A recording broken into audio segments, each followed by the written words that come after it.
Welcome back to Mind Over Masculinity, dear listeners, the podcast where we redefine the strength, not by how much we endure, but by how deeply we evolve. I'm your host, Avik, and today we are diving into a topic that's as fascinating as it is revolutionary: reversing aging naturally. Yeah. Now, this is not just about wrinkle creams or anti aging pills and all, but this is all about the cellular rejuvenation, regenerative medicine, and the science of truly feeling younger inside and out. Yeah. So, joining me today is someone who has spent over 2 decades at the intersection of traditional medicine and the modern innovation. So, please welcome Dr. Walter Bennett. Welcome to the show. Well, thank you for having me. Amazing. So, dear listeners, before we delve deep into the discussion today, I'd love to introduce you to Dr. Walter. So, Dr. Walter is the founder of Elk River Medical at Fairleigh, and his journey has taken him from chiropractic care to functional wellness, hormone imbalance, and the regenerative therapy. So, helping countless people restore their energy, vitality, and quality of life. So, dear listeners, uh, b- I'll not take much of your time. And Dr. Bennett, it's really such a pleasure having you here. Let's unlock the science and the mindset behind reversing aging naturally. So, welcome to the show. Thank you. Amazing. So Dr. Bennett, like when most men hear the anti-aging thing, right? So, uh, they think of the external fixes, like the creams and all, like I was mentioning. But in your work, what does aging really mean on a cellular and the functional level? Aging, what happens in aging is we get a shortening of the telomeres in our DNA, basically Mhm. cells. So to slow down that process, there are things we can do, such as an anti-inflammatory diet. Um, Systemic inflammation is going to prematurely age us. So the things that we eat can have a large impact on our longevity and health. That said, the standard diet is pro inflammatory, meaning people are going to stay inflamed based on some of the things that they're eating. When you stay inflamed, it's going to affect not only the cells, but it's also going to affect hormone levels such as testosterone. And in men, when the testosterone level falls, it gives a profound negative health effect. For example, when men's testosterone gets too low, men will have a depression. They can actually go into a depression. Understood. So, like, if aging starts from within, then what are some of the earliest warning signs that our bodies are aging faster than they should? Some warning signs would be things like in the morning, you're not able to get up. You feel like you just have to keep sleeping. You don't get it. You just don't when you get out of bed in the morning, you're just not ready for the day. You feel like you have to take another hour or two sleep, even though you've been in bed for 7, 8 hours. You just don't feel well rested. That's first it's one of the first signs of there could be an issue. Okay, that's quite helpful. So, like, um, I mean, because so often men dismiss the fatigue or the brain fog as just getting older, like when it's actually our body asking for the help. So, I love that your approach treats aging as something we can actively influence and not just a kind of accept. So, what do you say on that? Yes, actually, you went into brain fog. Um, a lot of times, brain fog is an inflammatory process. Okay.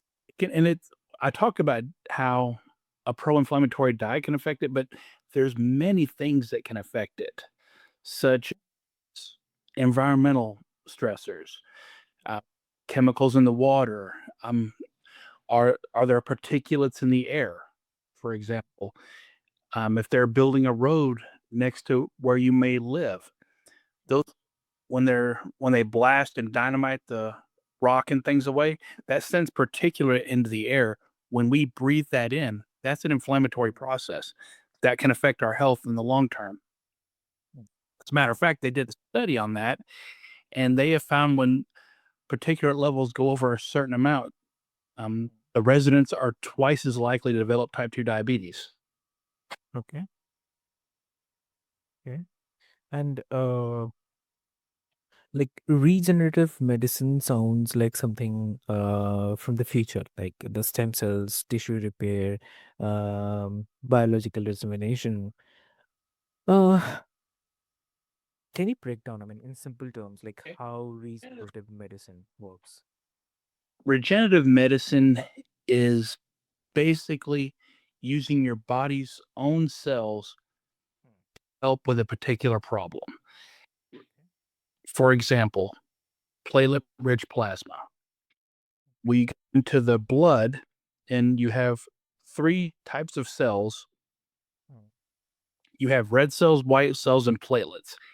Even though platelets really are not a cell, I'm going to go ahead and classify them as one so people can kind of get a visual. Yeah. Now, we want to get rid of the red cells and the white cells. We take the platelets, and inside the platelets, there's helium growth factors.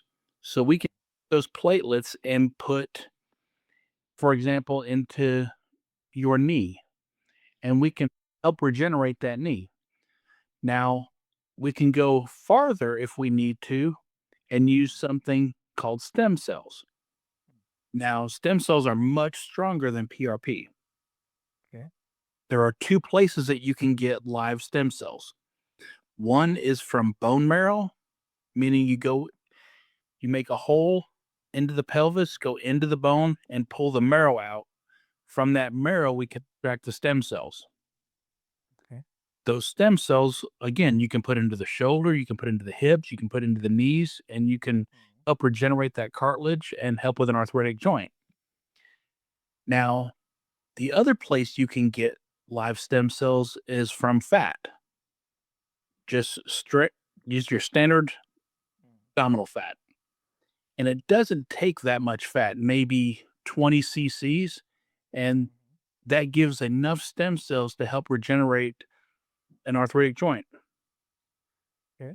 So it's changing the lives of a lot of people. Mm. Got this. Got this. So, um, okay, like, and for the skeptics out there, what does the science say? I mean, are we really reversing aging, or are we just slowing it down? Well, when you look at what is the cause of arthritis, for example, Hmm. our bodies make something called protease. Okay. That protease is appropriate when we've had a mild stressor, such as Hmm. walking long distance or something like that. Now, Hmm.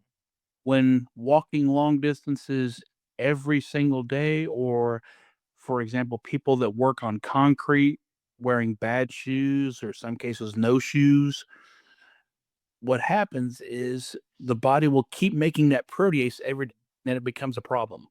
That protease will actually eat holes in the cartilage, and that leads Hmm. to what we know as arthritis because the joint swells and there's being holes eaten in the cartilage. That's where stem cells come in. We can actually put the stem cells in and it stops that protease activity right then. After that protease activity is stopped, now we're getting rid of the inflammation in that joint. Only after the inflammation is gone can that joint begin to heal. And the research is showing that we can reproduce 30% of the missing cartilage. So, whatever cartilage you have left in that joint, when we put stem cells in, 30% of that, whatever you have, we can add 30% to it, which doesn't sound like a lot, but that's enough to change somebody's life. It really makes a huge difference with people. and it's about 90% effective. Hmm. That's great to hear. That's really great to hear. And so like if I ask like uh because for a lot of men like the goal is not to kind of live forever, but it's to live fully. So what you are describing is all about the functionality, like feeling strong, sharp, capable, even as we age. So, uh, what's your suggestion? Well, part of aging is we're slowing down. We're not moving as much. So taking, say, that arthritic knee that's preventing you from moving, we put stem cells in there. Now you're able to move again. It restores motion. Motion is life. Without motion, we just kind of shrivel up. Hmm. And, you know, something that I wanted to say too, it's 90% effective, but there are people that it does not work on. For example, if somebody has diabetes, we talked about diabetes before. If that diabetes is uncontrolled, they're just not going to heal like somebody where they don't have diabetes. So if their diabetes is uncontrolled, they're just not going to heal right, and the stem cells potentially won't be as effective as somebody without diabetes. Yeah, yeah, exactly. So like if we talk about the hormones, like especially testosterone, um many men experience the fatigue, the low drive, or the loss of focus as well. And also sometimes chalk it up to stress as well. So, but how much of this is actually hormonal imbalance? What do you say? Well, um, it depends on the person. Some of it, a lot of it can be hormonal. Um, Okay. where, in women, when they go through menopause, it happens very rapidly. So they have a lot of symptoms. Where with men, we go through it too, but it's a much slower process. So each year we make a little less, a little less, a little less. And then by the time it's noticeable, we're making a fraction of the testosterone that we did, say, in our 20s and 30s. Yeah. And the problem with that is studies have shown if your testosterone is too low, it can give men heart problems, and it also leads to depression. And depression in men is a topic that is not nearly discussed enough because middle-aged men have the highest suicide rate. And part of that is from hormone levels not being addressed. Mm, true. I agree on this. Yes. And also one more thing, like how do regenerative or maybe functional therapies help bring that balance back without creating the dependency or maybe um, I'd say artificial stimulation. Right. Now, a lot of that decline due to external factors that we talked about, Okay. like your diet, some of the environmental factors, Mm, the quality of water that we're drinking. mm, When these things are left unchecked, over time, it's going to affect our hormone levels. Um, for example, some of the plastics that we eat every day, the BPA's in those plastics, those are our bodies will treat those as estrogen. And for men, that's going to lower your testosterone. That's just one of the ways it happens. So looking at environmental factors can have a great impact on your hormone levels as well. So if we if we do things to lower inflammation, we're going to go a long way in helping restore our natural hormone levels without relying on synthetic testosterones and that sort of thing. got it. Got Now, it. is there a limit? Yes. Now, there's some people they may need to go on, say, a synthetic testosterone, but a lot of cases that can be avoided. And there's so many things out there now. We have bioidentical hormones that are essentially exactly what your body would make. So I think that would be a much better option for a man that, he's doing everything he can with lifestyle and environmental stressors and things. If he had to go on testosterone, I like the bioidentical ones myself. I think it's a much better option. Understood. Understood. Yeah. Um, and yeah, also one more thing is which I definitely love to highlight. Uh, I think that there's where a lot of men hesitate because they fear that taking control of their health means kind of admitting the weakness. But while in truth, what you are saying, it reframes that optimizing hormones is not it's not just about the vanity, but it's the vitality. So, uh, what do you say? Yes. We didn't even talk about, you know, when men think of testosterone, they think only of sexual function. That's just part of what testosterone does. Replacing the testosterone is going to give you more energy. It's going to help your mental status. It's going to help you focus as well as the sexual side of it as well. So it has a lot of vitality to it. It's not just one thing. Men need testosterone the same as women need estrogen and progesterone. Men need testosterone. Without it, we just don't function properly. Mm, true, exactly. And if I say this way, that uh, now this show called Mind Over Masculinity is for a reason. That so from your experience, how much does the mindset influence how our bodies age and heal? So what do you say? Oh, it has a big impact on it. For one, mindset is with your discipline to the things that you're exposing your body to, and having that discipline, for example, the discipline to exercise.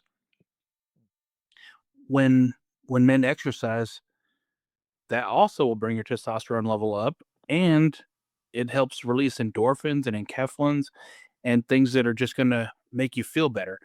Once you're moving, your body tends to stay moving. So having proper mindset can go a long way in longevity and vitality. Okay, okay, okay. So, um, like I mean, have you seen men who shift their mindset, like maybe letting go of the tough it out mentality, experience better outcomes in their healing, or maybe regenerative treatments? So, anything. Oh yes, I've had men come to me that they've just had very poor lifestyle choices for decades, and it's led to conditions such as gout, you know, poor diet over long periods of time. Men can get gouty arthritis, and I've seen it affect their people think it's only in the toe, it's really not. I've seen it go up into the knees, and it can destroy your knee joint, and then we end up having to put stem cells in there. But once they get their lifestyle back in check and they get their mindset under control and give themselves mental discipline to do the things that they need to do, their lives Mhm. completely change.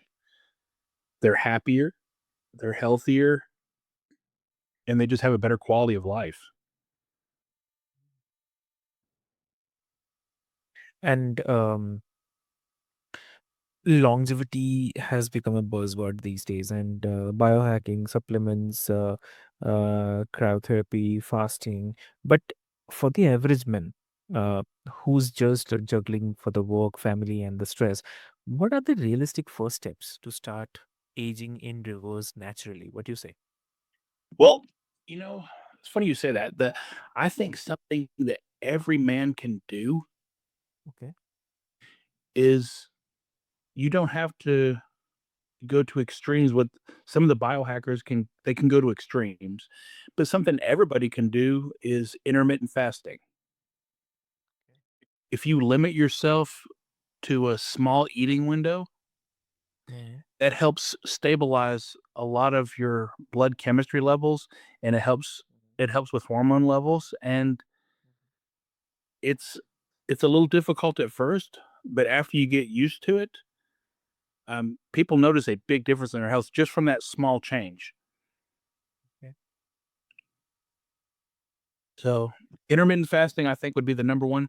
Number two is exercise. I think every man can take at least 5 minutes and do some sort of intense exercise.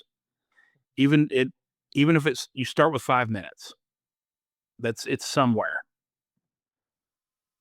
Got it. Yep. Yep. I got that. And like, if you had to name three non-negotiables, what that would be?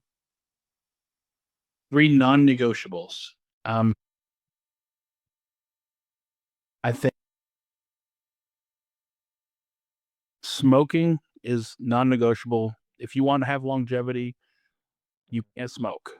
That's You don't see a lot of elderly smokers, do you? Mm. Number two would be excess alcohol consumption.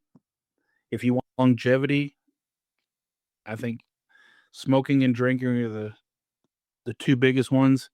And three, you have to have some type of exercise in your life. You can't be a couch potato and have long. You got to. Your body has to move. We were meant to move. Bodies in motion stay in motion. Yeah.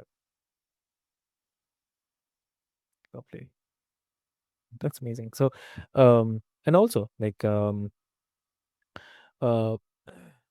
I mean, this could be a contradictory part, but I mean, I just wanted to discuss on this. Look, um, m- uh, uh, like some people say that this talk about anti-aging feeds into a kind of fear of growing old, and that it's just another way to deny the natural process of life. So, how do you respond to that? Yeah, I don't think it's a fear of growing older. I think most fear of aging is not Mm. growing older per se. I think it is a fear Mm. of losing your independence. Okay. So, for example, um, people don't mind being 80 years old as long as you can do the things at 80 years old that you could do when you were, say, 60 years old. You can live by yourself. You can take care of yourself. You can do activities of daily living without problems. I think that is the biggest fear of aging. I don't think it's aging itself. I think it's the fear of losing independence, where you can no longer take care of yourself, and now you're a burden on family members and that sort of thing. So, yeah, to me, it's not the fear of reaching a certain age chronological number. It's a fear of losing that independence that comes with being an adult. Mm. That's quite interesting. Lovely. And one advice, if you have to give to the listeners today, what that will be? One piece of advice I would say, if you don't currently exercise, you should start now. And if you start exercising, studies show after if you do it for 12 weeks, it becomes a habit. Let that be your habit. Get some sort of exercise in every day. It helps it helps physically, and it helps mentally. Got it. Lovely, lovely, really lovely. So, um, but Dr. Bennett, I mean, this has been such an enlightening conversation, I would say, and not just about the medicine, but also about the masculinity with mindfulness. And I would say that you have shown us that reversing aging is not just about escaping the time, but it's all about aligning with it. So, for everyone who's listening, if today's episode made you rethink like how you treat your body, your energy, and your future, then take one action this week. Choose regeneration, sleep better, move daily, eat clean, breathe deeply, and most importantly, listen to your body before it starts shouting. And Dr. Bennett, if someone wants to connect with you, what will be the great medium to connect?